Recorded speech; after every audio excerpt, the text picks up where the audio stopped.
في ليلة من أسعد ليالي مكة، ليلة مميزة جدا. ما كانش حد عارف إن التاريخ كله هيتغير بسبب طفل هيتولد، هتتغير بيه عقائد وتتبدل بيه إمبراطوريات وتترسم خرايط العالم نفسه من جديد. فمن اللحظة الأولى لميلاده الكريم أكدت كل الظواهر إن العالم على وشك الدخول لمرحلة جديدة ومختلفة تماما. نار ما انطفتش بقالها 1000 سنة بحالهم، ومع لحظة ميلاده بتنطفي. قصر كبير لحاكم ومملكة امتد عمرها لآلاف السنين بتتحطم شرفاته فجأة، فعلامة على قرب زوال حكمهم، وبحيرة جفت ميتها، وعلامات كتيرة بتأكد إن الشخص اللي هيتولد ده هيغير العالم كله. احنا هنا بنتكلم عن ميلاد أشرف الخلق أجمعين، ميلاد رسولنا الكريم سيدنا محمد عليه الصلاة والسلام، في ليلة اتخلدت في التاريخ كأجمل ليلة مرت على كوكب الأرض.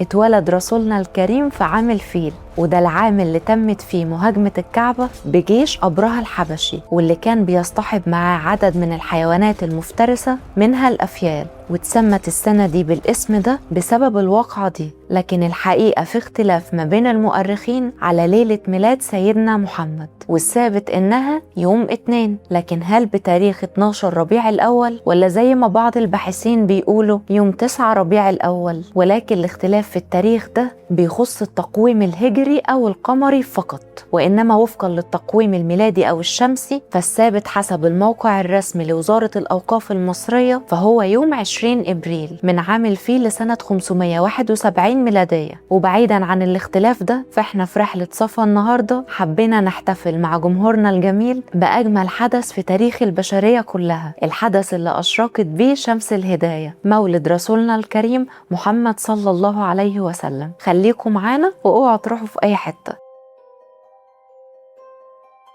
أهلا بكم مرة تانية في برنامج رحلة صفا. اتولد سيدنا محمد عليه الصلاة والسلام في ظروف خاصة جدا أثرت كتير في شخصيته وتكوينه، وزي ما كلنا عارفين إن اتولد في مكة، واللي كانت وقتها مركز تجاري كبير وفيها عدد من الأديان السماوية والغير سماوية. فالكعبة اللي بناها سيدنا إبراهيم مع ابنه سيدنا إسماعيل كانت بتحوطها الأصنام من كل حتة، واليهود والنصارى موجودين في كل بقاع مكة وواخدين وضعهم على الآخر، وتجارة العبيد والأصنام وعبادتها هي الوضع السائد. وقبل ما يتولد سيدنا محمد خرج أبوه عبد الله بن عبد المطلب مع قافلة تجارة للشام، وهو راجع في الطريق عدى على يثرب أو المدينة علشان يقعد مع أخوال جده اللي من بني النجار، ولكنه في الوقت ده مرض وتوفى بعد أيام بسيطة وهو لسه شاب ما كملش 25 سنة. في الوقت ده كانت زوجته آمنة بنت وهب حامل في سيدنا محمد، وده معناه إن النبي عليه الصلاة والسلام مش بس فقد أبوه وهو صغير، ولكنه ولد يتيم الأب من الأساس. وزي ما احنا عارفين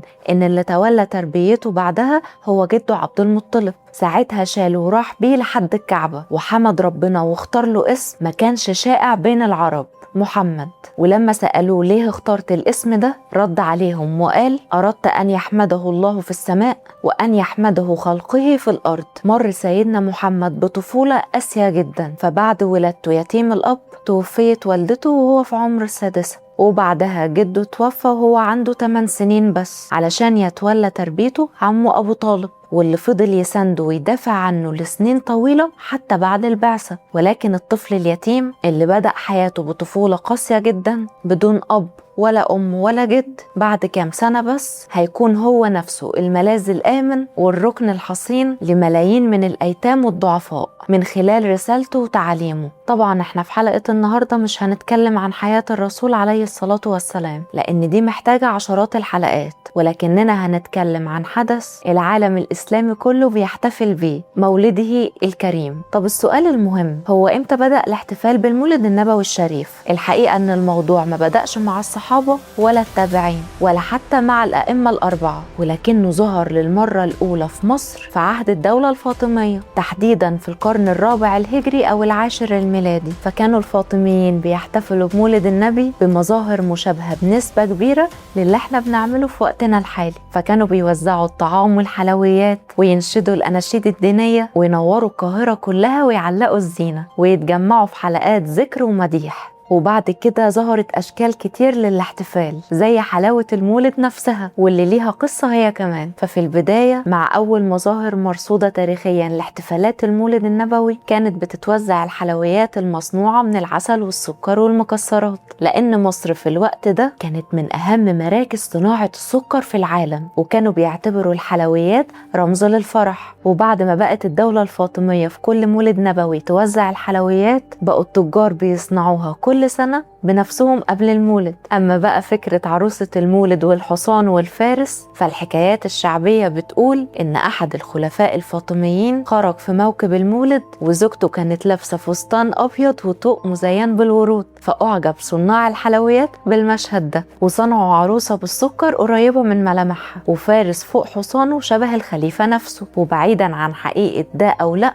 إلا إننا لحد النهاردة بنحتفل بنفس الطريقة وبنفرح بعروسة المولد لأنها بتربطنا بأحلى ذكرى مرت على العالم كله، ليلة ميلاد رسولنا الكريم عليه أفضل الصلاة والسلام. حبينا نشارككم فرحتنا بالحدث الجليل ده ونقول لكم كل سنة وانتم طيبين وكل مولد نبوي وانتم بخير وبين أهاليكم وأحبابكم. بس ما تنساش وانت بتقرقش حلاوة المولد تعيد علينا في الكومنتات وتقول لنا ايه أكتر نوع بتحبه في حلاوة المولد. ودي كانت رحلة صفا النهاردة. اوعى تقفل الفيديو قبل اللايك وسبسكرايب عشان تسافر معانا في كل رحلة من رحلة صفا. أشوفكم على خير.